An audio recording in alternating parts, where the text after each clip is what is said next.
Son las 7:54 minutos. Nos acompaña Pedro Meilán, es abogado. Don Pedro, bienvenido, buen día.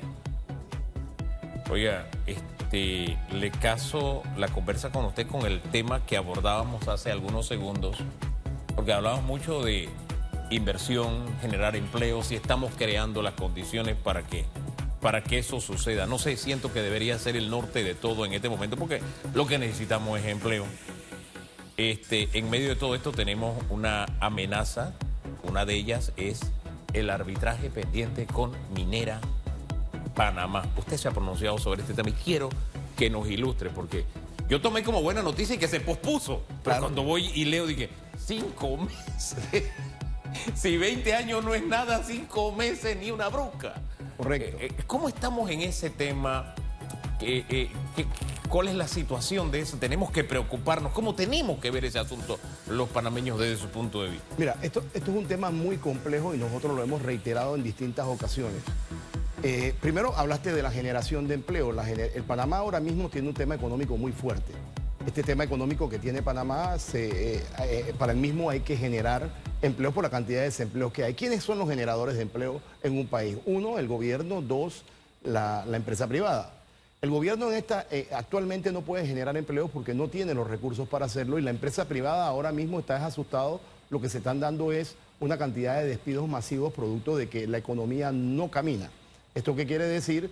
Que la empresa privada de Panamá tampoco podría generar. La única forma de que nosotros tenemos ahora mismo de crear una generación de empleo es inyectar a través del inversionista extranjero. Pero la pregunta es, ¿cómo un inversionista extranjero va a querer poner plata en Panamá cuando vio lo que pasó con la mina en noviembre del 23? Entonces, ahí nosotros tenemos un problema. Las personas de todo el mundo observaron lo que ocurrió.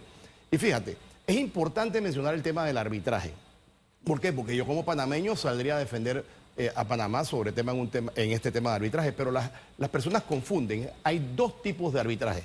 Hay un arbitraje de incumplimiento, que son los que nosotros hemos tenido a través del tiempo en el canal, donde hay un incumplimiento entre las obligaciones que nacen de un contrato y ahí pues una de las partes demanda a la otra buscando un resarcimiento económico, pero hay un arbitraje que se llama arbitraje de inversión, que es medido única y exclusivamente por dos elementos. Uno, si fuiste expropiado y dos, si fuiste discriminado.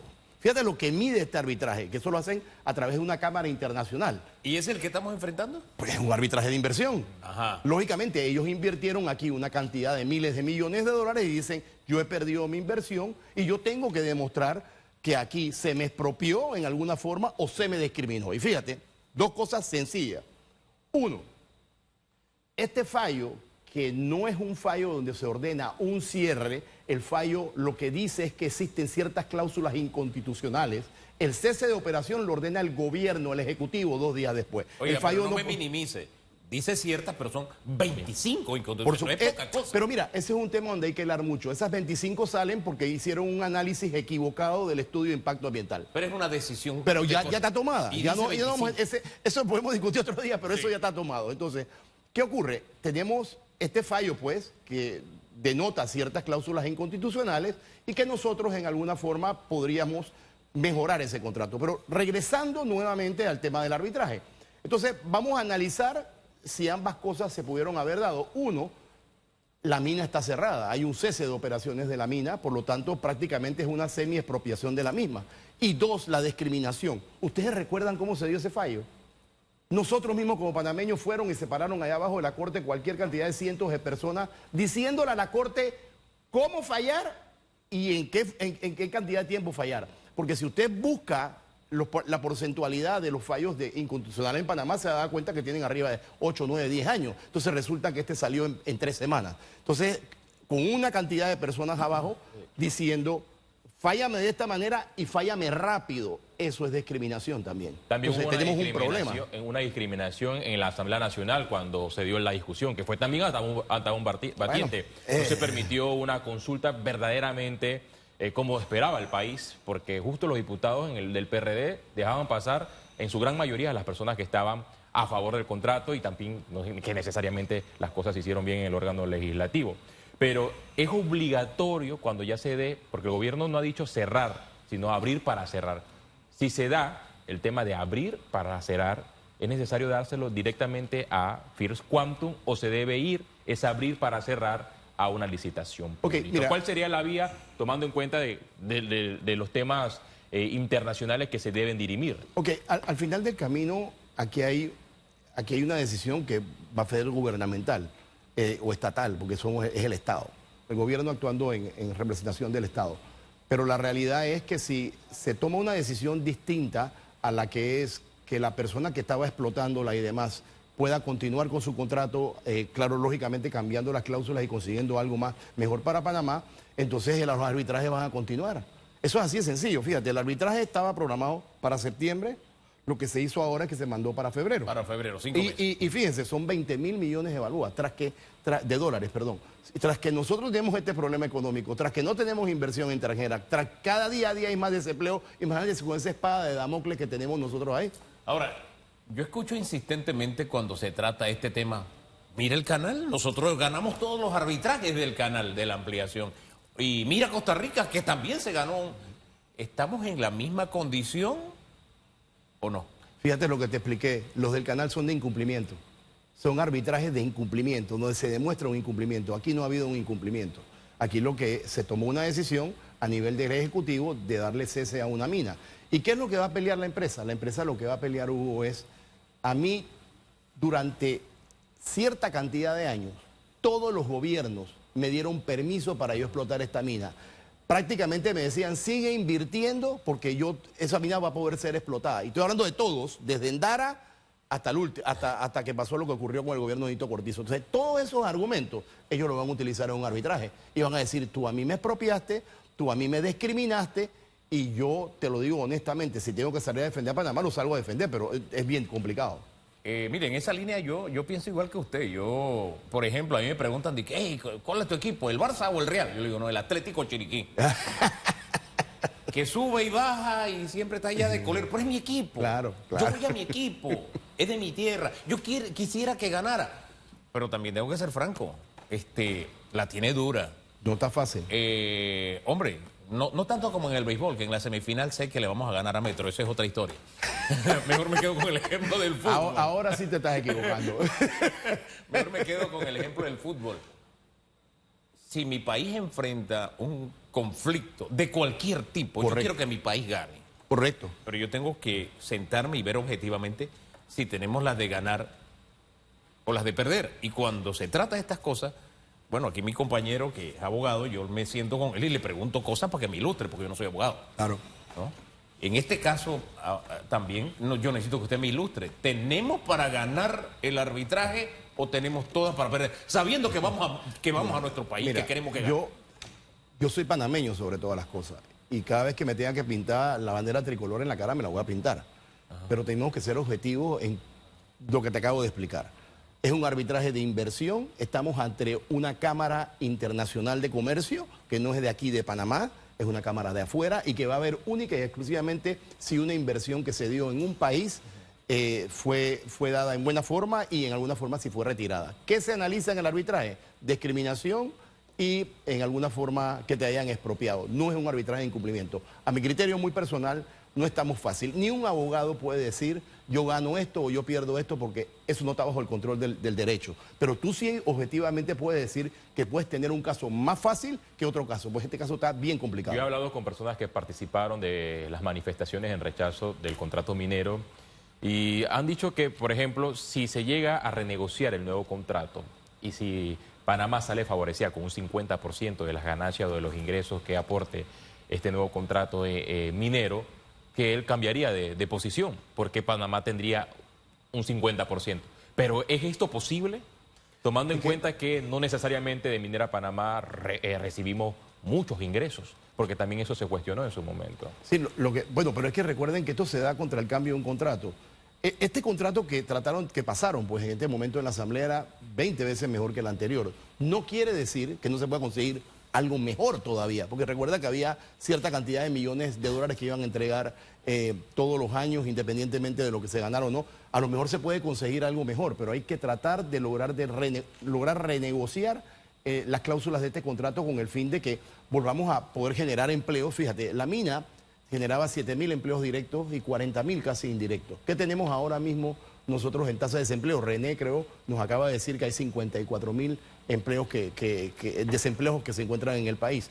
No solamente eso, las empresas proveedoras que la mina generó eran casi 2.000 que se generaban empleo, más todos los pagos que había al erario público y a la caja del Seguro Social, por Dios. La caja que tenemos ahora mismo, fíjate, en el escenario que nos encontramos con la caja y con estas manifestaciones que en algún momento, Hugo, me podrás invitar para discutir sobre eso. Ahora bien, yo soy del criterio de que tenemos que sentarnos, tenemos que, con cabeza fría y objetiva, verificar estas cláusulas y conseguir algo para Panamá. Yo no creo que la vía sea que esto se mantenga bajo un cese o un cierre de operaciones, porque pienso que los arbitrajes que nosotros vamos a tener internacionalmente no son fáciles para ganar. ¿Es esto posible tomando en cuenta que el Ejecutivo tiene muchos asesores, tiene una planilla que cada vez va creciendo? ¿Es esto hacerlo posible paralelamente a lo que se discute en la Asamblea Nacional? Porque sí se ha dictado una agenda. Vamos a atender primero la crisis de las pensiones con el proyecto de reformas a la ley orgánica de la Caja de Seguro Social y después vemos el contrato minero. Pero ¿es posible ver dos temas tan relevantes al mismo tiempo? Mira, yo te soy honesto, yo siempre planteé que se debió partir con los dos a la vez. ¿Por qué? Porque este primer tema va a tener un desgaste político. Y los desgastes políticos lo que hacen es inadversión ante el Ejecutivo.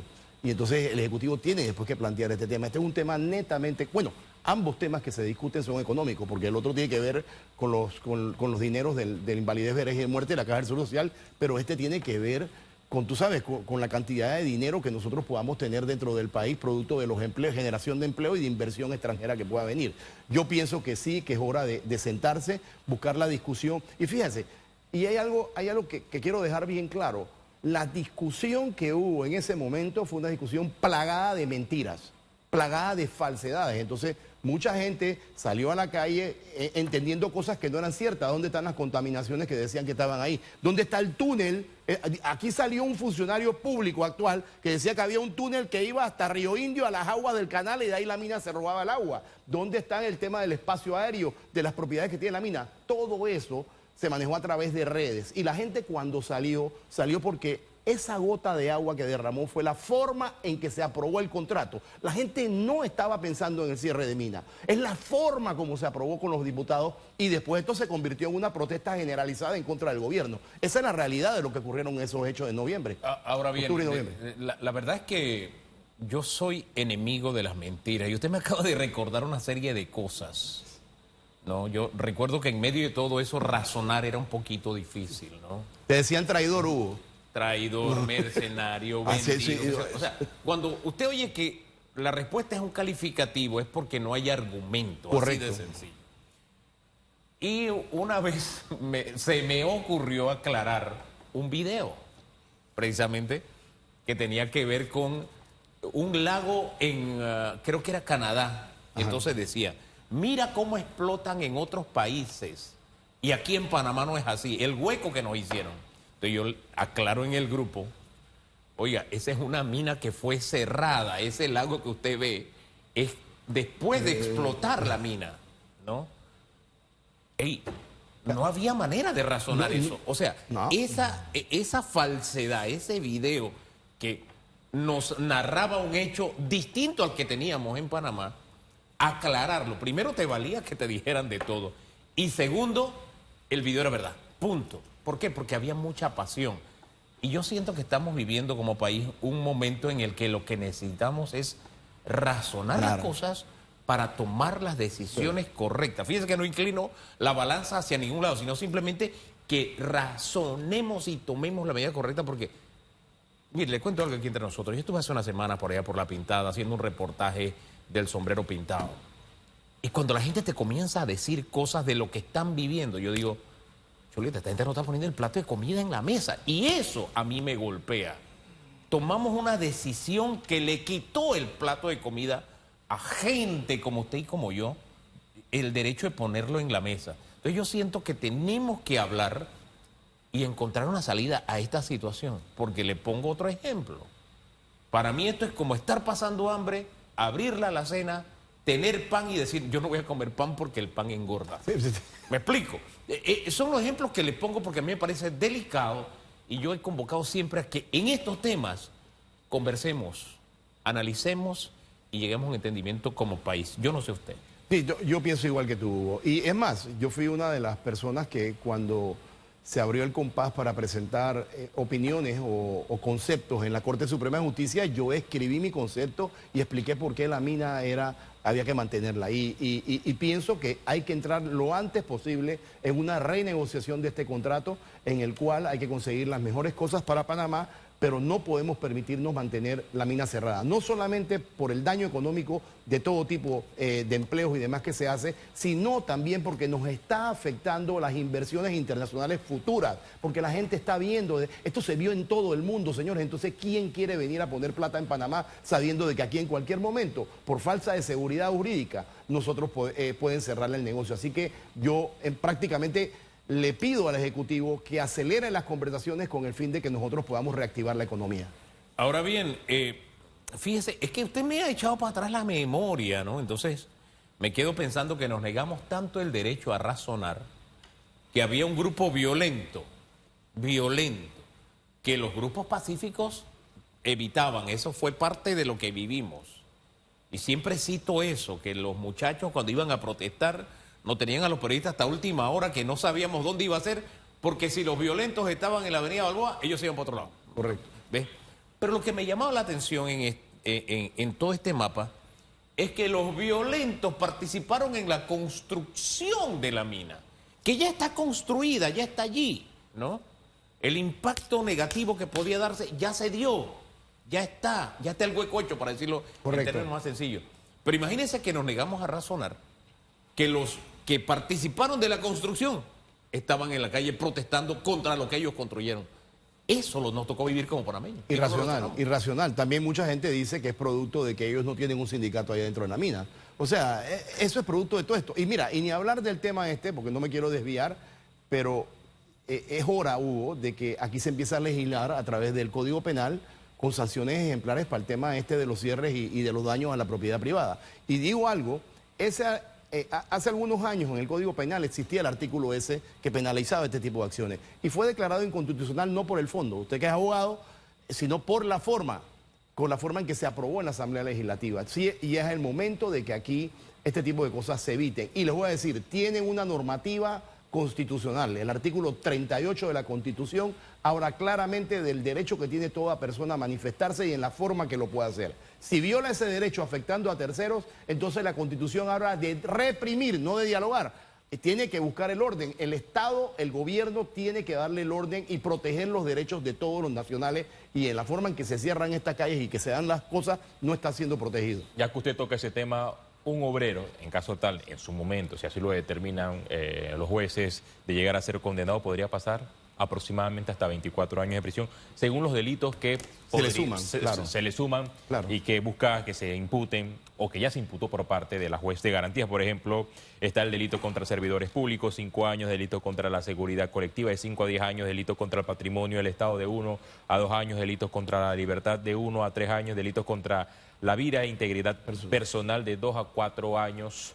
Pero hay un reto para el sistema de justicia porque fueron muchos los que protestaron, más de 500 personas, algunos sancionados verbalmente y otros con una multa de $100 en el juez de paz. La mitad o 83 comparecieron ante un juez de garantía. En estos momentos la juez debe decidir qué medida cautelar le decreta a estas 83 personas imputadas por los mismos delitos. Pero llama la atención que la narrativa de la teoría del caso del Ministerio Público es que no necesariamente aquellos que están aprendidos y que fueron sancionados tanto administrativamente como en la instancia del sistema penal acusatorio trabajan en la obra donde se registró la manifestación. Ese es uno de los problemas serios que hay. Porque la teoría del Ministerio Público es que un grupo cerró la vía y ese mismo grupo se acercó a lo interno de ese edificio e impidió la libertad de los administrativos del edificio y también de los mismos obreros del Suntrax, que de forma pacífica no estaban haciendo absolutamente nada. Y más de 200 personas no trabajaban en esa obra. Entonces, ¿qué debe hacer el sistema de justicia ante ese escenario? Bueno, es que yo pienso que no solamente el sistema de justicia, quienes generamos leyes, o sea, al final del camino el derecho evoluciona, es un ente que evoluciona. Nosotros estamos viendo este tipo de conducta, nosotros tenemos que empezar a legislar sobre ese tipo de conducta. Y tenemos que ser enérgicos, porque cada día se hacen más violentas estas conductas. Y a mí no me vengan con el cuento de que las personas que están ahí en la calle están protestando única y exclusivamente por eso. Ellos tienen un lineamiento político, un tema de poder accesar al poder sin ir a las urnas, porque aquí en Panamá ellos no han tenido la oportunidad de sacar ni 0.1% en las urnas. Entonces, ese fue el mismo mecanismo que se usó en Chile para que el presidente de Chile saliera, y el mismo, a través de la seguridad social, es el mismo mecanismo que también se utilizó en Colombia hace poco. Y eso es lo que quieren incastar aquí. El Suntrack actualmente, si bien es cierto, es un sindicato que está violentando la ley de la República de Panamá y los derechos de muchos de nuestros ciudadanos. Es imposible pensar que 200 y pico personas estaban perdidas en el área porque no encontraban la parada de bus. Eso estaba orquestado por quienes llamaron a la manifestación. Y fíjate, te digo algo. En los grados de responsabilidad penal, no solamente está el autor, está el coautor, el autor intelectual, el cómplice primario, el cómplice secundario. ¿Dónde están los autores intelectuales que fueron los que pusieron a esos muchachos a hacer eso? No los han llamado tampoco. Entonces, aquí en este país hay que poner orden, pero hay que regresar a la mina, Hugo. Tenemos que empezar a renegociar nuevamente el contrato de la mina. Hombre, don Pedro, usted habló del artículo 38 y me fui a buscarlo. Y sonreía mientras ustedes conversaban, y se los voy a leer. Porque uno, por sentido común, uno dice, espérate, tú tienes derecho a protestar, yo también tengo. Todos. Pero yo no puedo afectar el tuyo de protestar, ni tú el mío de trabajar. Y al trancarme, yo no puedo ir a trabajar, y ese es un derecho que yo tengo, además del de transitar o buscar, qué sé yo, la salud, porque voy a estudiar. Todo eso me lo impide cuando tú no me permites circular. Entendiendo yo que tú tienes un derecho que también tengo yo de protestar. Entonces, cuando usted habló del artículo 38, lo leía y me reía porque yo decía, nosotros somos una caricatura de república. Disculpe, y esa es una opinión, caricatura. Porque si mi Constitución dice esto que le voy a leer, no hay otra definición por lo que tenemos. Esto es un relajo. Fíjese lo que dice la Constitución. Artículo 38. Los habitantes de la República de Panamá tienen derecho a reunirse pacíficamente y sin armas para fines lícitos. Las manifestaciones o reuniones al aire libre no están sujetas a permiso y solo se requiere para efectuarlas aviso previo a la autoridad administrativa local con anticipación de 24 horas. Y aquí viene lo que me movía risa. La autoridad puede tomar medidas de policía para prevenir o reprimir abusos en el ejercicio de este derecho, es decir, del de protesta, cuando la forma en que se ejerza cause o pueda causar perturbación de tránsito. No es que lo afecte, solo con que lo perturbe.